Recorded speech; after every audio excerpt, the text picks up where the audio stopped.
You've been seeing traffic lights your entire life. Red means stop, yellow means slow down, green means go. But have you ever wondered why they're in that exact order? Why is red always on top? Why does yellow come between red and green instead of after green? And why those three colors in the first place? There are actual reasons. Engineering reasons, safety reasons, and some decisions that go back over 100 years to when traffic lights were first invented. Why these three colors? First, why red, yellow, and green? It comes down to physics. How light travels through the atmosphere. Red light has the longest wavelength. It travels farther and penetrates fog, rain, and dust better than other colors. Most visible from a distance, which is why it's used for stop signs and brake lights. Green is on the opposite end. Shorter wavelength, but still highly visible and easy to distinguish. Contrasts well with red. Yellow sits in the middle. Attention-grabbing, different enough from both that drivers can instantly tell the difference. Maximum visibility and maximum contrast. Intentional design. Why red is always on top. Why is red always at the top? Consistency. If red were sometimes on top and sometimes on the bottom, drivers would have to think about where to look. You don't want to have to think when driving. You want instant recognition. Red on top means no matter where you are, you know exactly where the stop signal is. Always. Also, if a traffic light is partially obscured by tree branches or snow, the top light is usually most visible, and the top light being red means even if you only see one light, you see the most important one.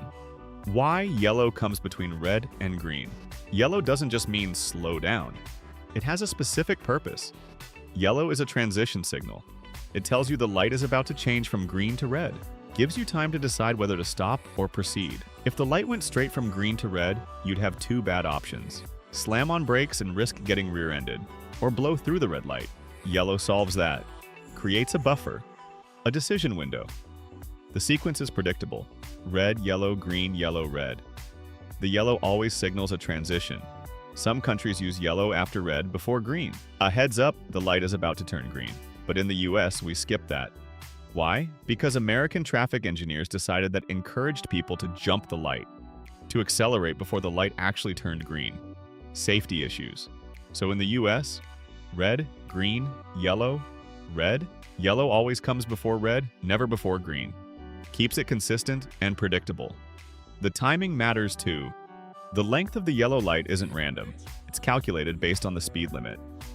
Higher speed limits get longer yellow lights because drivers need more time to stop safely or clear the intersection. Most yellow lights last 3 to 6 seconds. Based on human reaction time, stopping distance, and intersection width. Too short, drivers can't stop safely. Too long, drivers treat yellow like extended green. Traffic lights follow that exact order for very specific reasons. Red, yellow, green. In that position. In that sequence. And even the shape of traffic lights is standardized. Vertical signals almost always place red on top, while horizontal signals place red on the left. That way, drivers instantly recognize the stop signal, no matter the orientation.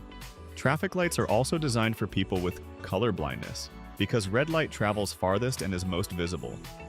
Because putting red on top creates consistency. Because yellow provides a critical transition buffer between green and red. It's not arbitrary, it's engineered.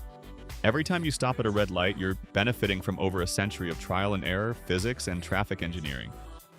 The system works because it's predictable, because it's visible, and because the order makes sense. Next time you're sitting at a red light, you'll know why it's red, why it's on top, and why yellow came right before it. That's why traffic lights follow that exact order.